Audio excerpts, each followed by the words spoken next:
Hello everyone, welcome to my YouTube channel GK trick with Kavita. तो दोस्तों, आज के इस वीडियो में हम डिस्कस करेंगे जीके के क्वेश्चन जो कि एनटीपीसी में पूछे गए हैं और ये एग्जाम डेट है 16/1/2021 और टेस्ट का टाइम है 10:30 से 12 का। तो अगर आपको मेरा ये वीडियो अच्छा लगे तो प्लीज लाइक, शेयर और मेरे चैनल को सब्सक्राइब जरूर कीजिएगा। तो चलिए स्टार्ट करते हैं। तुम्हारा पहला क्वेश्चन है, महाराष्ट्र और गुजरात राज्यों का गठन डैश में हुआ था। तो महाराष्ट्र और गुजरात राज्यों का गठन किस वर्ष में हुआ था? तो महाराष्ट्र और गुजरात राज्यों का गठन हुआ था 1960 में। तो हम अदर राज्यों के गठन के बारे में जान लेते हैं। तो छत्तीसगढ़, झारखंड और उत्तराखंड, इन तीनों राज्यों का गठन हुआ था 2000 में। अरुणाचल, गोवा, मिजोरम, इन तीन राज्यों का गठन हुआ था 1987 में। त्रिपुरा, मणिपुर, मेघालय, इन तीन राज्यों का गठन हुआ था 1972 में। तो आप ये भी याद रखिएगा। Next question. तो अगला क्वेश्चन है, गुजरात पर अपनी जीत का जश्न मनाने के लिए अकबर ने फतेहपुर सीकरी में भारत के सबसे ऊंचे प्रवेश द्वार गेट ऑफ मैग्निफिसेंस का निर्माण कराया था। इस गेटवे का दूसरा नाम क्या है? तो इस गेटवे का दूसरा नाम है Buland Darwaza, option number B. Next question. तुम्हारा अगला क्वेश्चन है, डैश कोशिका की एक प्रकार की अपशिष्ट निस्तारण प्रणाली है। वह किसी भी बाह्य सामग्री के साथ साथ खराब हो चुके कोशिका अंगों को पचाकर कोशिका को साफ रखने में मदद करती है। तो लाइसोसोम कोशिका की एक प्रकार की अपशिष्ट निस्तारण प्रणाली है। वह किसी भी बाह्य सामग्री के साथ साथ खराब हो चुके कोशिका अंगों को पचाकर कोशिका को साफ करने में मदद करती है। तो ऑप्शन नंबर 1 हमारा करेक्ट आंसर हो जाएगा, लाइसोसोम। तो अगला क्वेश्चन है, डैश पैरा ओलंपिक्स में पदक जीतने वाली प्रथम भारतीय महिला पैरा एथलीट है। इन्होंने 2016 के रियो पैरा ओलंपिक्स गेम्स में भी गोला फेंक खेल में रजत पदक जीता था। तो किसने जीता था 2016 के रियो पैरा ओलंपिक्स गेम्स में गोला फेंक के खेल में रजत पदक? तो ये जीता था दीपा मलिक ने, ऑप्शन नंबर 4। नेक्स्ट क्वेश्चन है, जय जवान जय किसान का नारा किसने दिया था? तो किसने दिया था जय जवान जय किसान का नारा? तो ये दिया था Lal Bahadur Shastri, option number 4। Next question, निम्नलिखित में से कौन सा एक इनपुट डिवाइस है? तो इन चारों में से कौन सा एक है जो कि इनपुट डिवाइस है?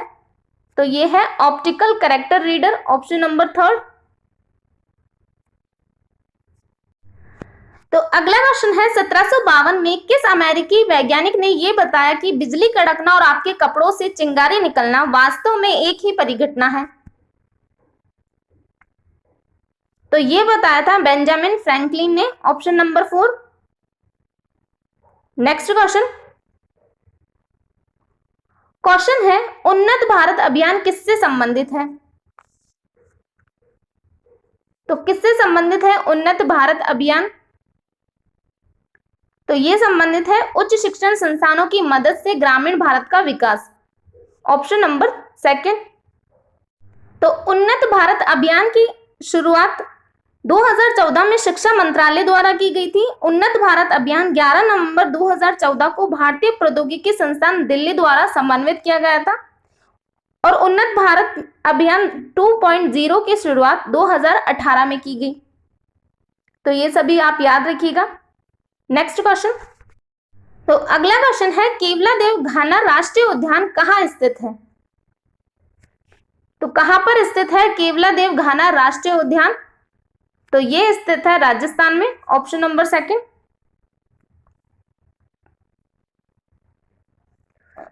भारतीय जनगणना 2011 के अनुसार किस राज्य का जनसंख्या घनत्व न्यूनतम है? तो जनगणना 2011 के अनुसार किस राज्य का जनसंख्या घनत्व न्यूनतम है? तो यह है Arunachal Pradesh, option number 1। Question है, निम्नलिखित में से कौन सा पर्सनल कंप्यूटर का एक भाग नहीं है? तो कौन सा है जो कि पर्सनल कंप्यूटर का भाग नहीं है? तो इनमें से 3 पर्सनल कंप्यूटर के भाग हैं। तो रैम पर्सनल कंप्यूटर का भाग है, सीपीयू है, रोम है। तो यूएसबी क्या है? पर्सनल कंप्यूटर का भाग नहीं है। तो ऑप्शन नंबर 2 हमारा करेक्ट आंसर हो जाएगा। अगला क्वेश्चन है, जर्मनी की कुल इस्पात उत्पादन का 80% इसके डैश क्षेत्र पर निर्भर है। तो किस क्षेत्र पर निर्भर है इसका 80%? तो ये निर्भर है रूर पर, ऑप्शन नंबर 4।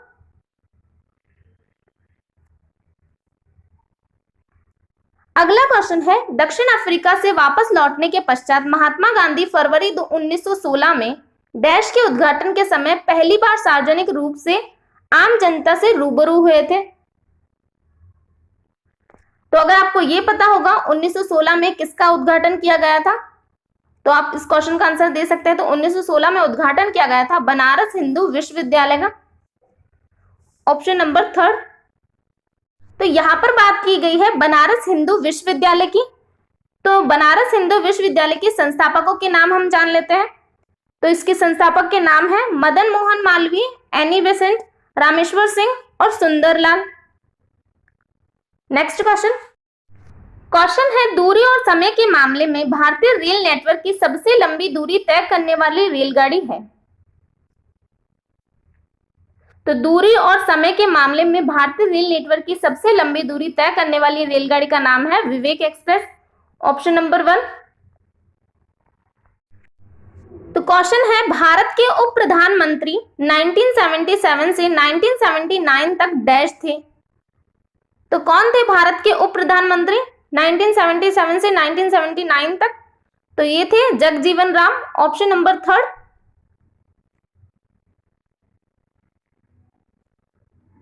नेक्स्ट क्वेश्चन है, डैश एक प्रसिद्ध तारामंडल है जिसे शाम में देखा जा सकता है।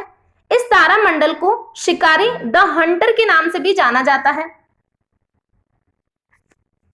तो शिकारी द हंटर के नाम से जाना जाता है ओरियन को, ऑप्शन नंबर 1 हमारा करेक्ट आंसर हो जाएगा।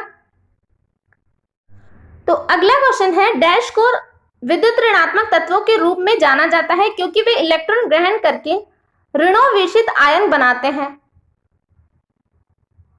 तो अधातुओं को विद्युत ऋणात्मक तत्वों के रूप में जाना जाता है क्योंकि वे इलेक्ट्रॉन ग्रहण करके ऋणोवेशित आयन बनाते हैं। तो ऑप्शन नंबर 1 हमारा करेक्ट आंसर हो जाएगा।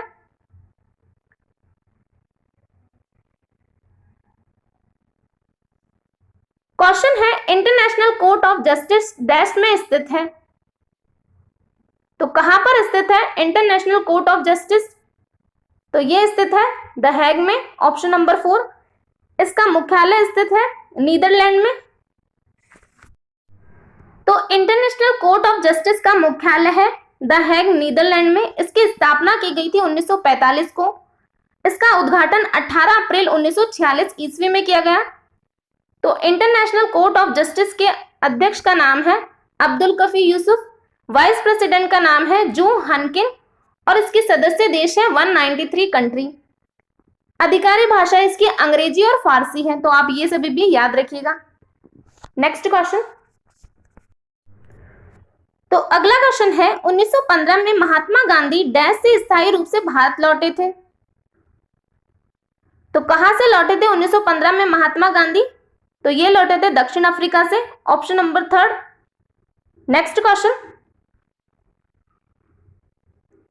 क्वेश्चन है, ऐसी वस्तुएं जिन्हें उपभोक्ता की तत्काल आवश्यकता की पूर्ति के लिए नहीं बल्कि अन्य वस्तुओं का उत्पादन करने के लिए लाया जाता है, डैश कहलाती है। तो क्या कहलाती है ऐसी वस्तुएं जिन्हें उपभोक्ता की तत्काल आवश्यकताओं की पूर्ति के लिए नहीं बल्कि अन्य वस्तुओं का उत्पादन करने के लिए लाया जाता है? तो वो कहलाती है पूंजीगत वस्तुएं, option number 1।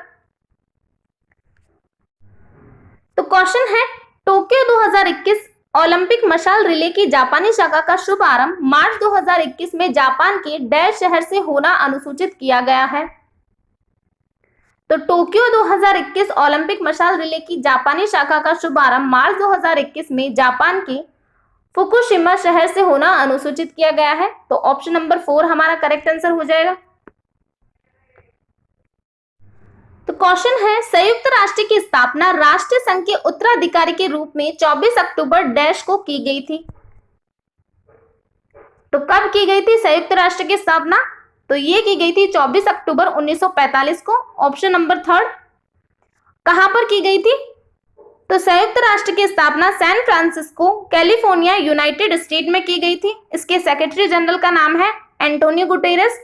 Deputy secretary general का नाम है अमीना जे मोहम्मद। जनरल असेंबली प्रेसिडेंट का नाम है वोल्कन बोस्कर। इसका हेडक्वार्टर स्थित है न्यूयॉर्क सिटी में। तो अगला क्वेश्चन है, निम्नलिखित में से किस देश की थल सीमा भारत के साथ नहीं जुड़ी है? तो किसके साथ नहीं जुड़ी है थल सीमा भारत की? तो ये नहीं जुड़ी है श्रीलंका के साथ। बाकी नेपाल, पाकिस्तान और भूटान के साथ थल सीमा भारत के साथ जुड़ी हुई है।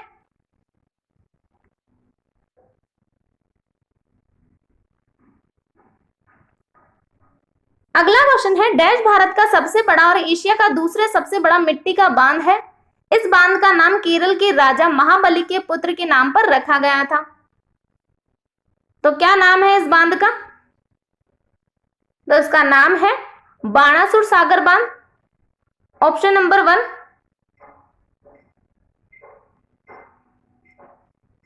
क्वेश्चन है, उत्तराखंड के कुमाऊं क्षेत्र के तलवार के साथ किए जाने वाले लोकप्रिय नृत्य को डैश कहा जाता है।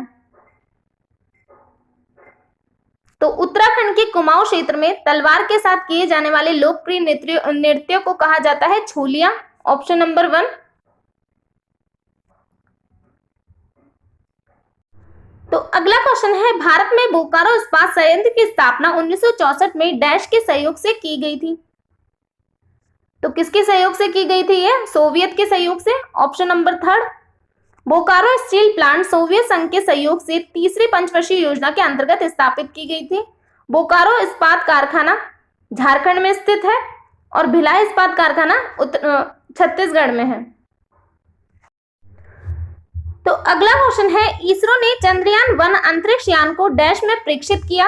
इसे चंद्रमा पर ठोस बर्फ की उपस्थिति पुष्टि करने के लिए विशिष्ट रूप से सुसज्जित किया गया था।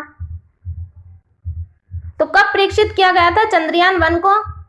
तो ये प्रेक्षित किया गया था 2008 में। Option number 3। तो क्वेश्चन है, एक सभागार में ध्वनि का सातत्य ध्वनि के परावर्तन की पुनरावृत्ति का परिणाम है और इसे डैश कहा जाता है। तो इसे कहा जाता है अनुरणन। Option number 4।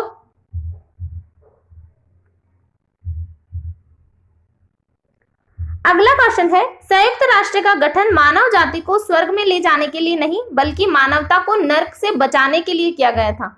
यह कथन किसका है? तो किसने कहा था ये कथन? तो ये कथन कहा था डैग हैमरस्कॉल्ड ने। Option number 2। तो क्वेश्चन है, किस वर्ष में तत्कालीन शहंशाह जॉर्ज पंचम ने दिल्ली को आधिकारिक रूप से ब्रिटिश भारत की राजधानी घोषित किया था? तो कब घोषित की गई थी दिल्ली भारत की राजधानी? 1911 में। Option number 1।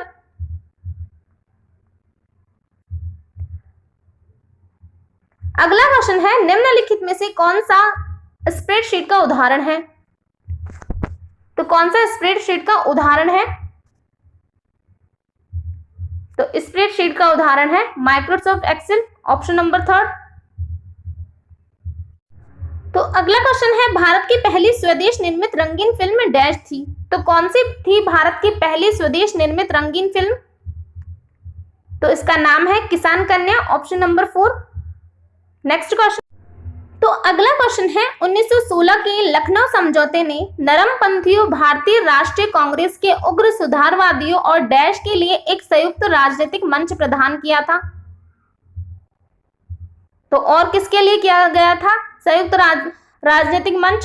तो ये किया गया था मुस्लिम लीग के लिए। इन तीनों के लिए एक संयुक्त राजनीतिक मंच प्रदान किया गया था। अगला क्वेश्चन है, भारत में हरित क्रांति को सफलतापूर्वक निष्पादित करने का श्रेय डैश को जाता है। तो भारत में हरित क्रांति को सफलतापूर्वक निष्पादित करने का श्रेय किसको जाता है? एमएस स्वामीनाथन को। Option number 3।